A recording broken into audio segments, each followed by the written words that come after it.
નમસ્કાર, હર હર મહાદેવ. હું નિકુંજ અમારી નવી યુટ્યુબ ચેનલ શિવ જ્ઞાન શિવ ઉપાસક ચેનલમાં આપ સર્વે ભક્તોનું હાર્દિક સ્વાગત કરું છું.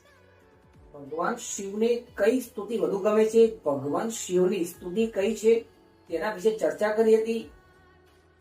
આજે આપણે ભગવાન શિવને પ્રિય સ્તુતિનો ગુજરાતીમાં અર્થ સમજવાના છીએ.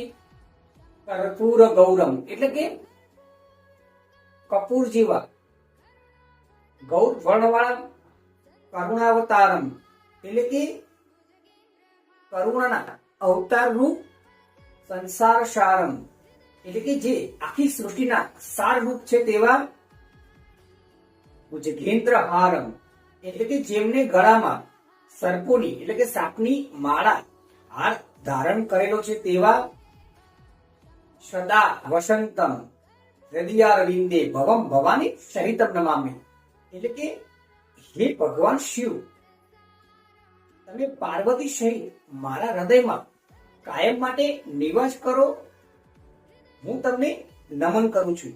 મિત્રો, કર્પૂર ગૌરમ કરુણાવતારમ સંસાર સારમ ભુજગેન્દ્ર હારમ સદા વસંતમ હૃદયારવિંદે ભવમ ભવાની સહિતમ નમામિ, આનો આપણે ગુજરાતીમાં અર્થ સમજ્યા છીએ. શિવના વખાણ કરવામાં આવ્યા છે.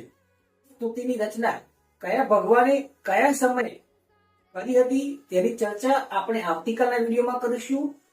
જો આપણી શિવ જ્ઞાન શિવ ઉપાસક ચેનલમાં તમને કંઈક નવું જાણવા મળ્યું હોય તો ફટાફટ શિવ જ્ઞાન ચેનલ વધુમાં વધુ સબસ્ક્રાઇબ કરો, શેર કરો, લાઈક કરો, ફોલો કરો, જેથી ભગવાન શિવની વાત, ભગવાન શિવનું જ્ઞાન આપણે બીજા ભક્તો સુધી પણ પહોંચાડી શકીએ. એક લાઈક ભગવાન શિવ કે નામ, કોમેન્ટ્સમાં હર હર મહાદેવ લખવાનું ભૂલશો નહીં. હર હર મહાદેવ. જય કાશી વિશ્વનાથ. નમસ્કાર.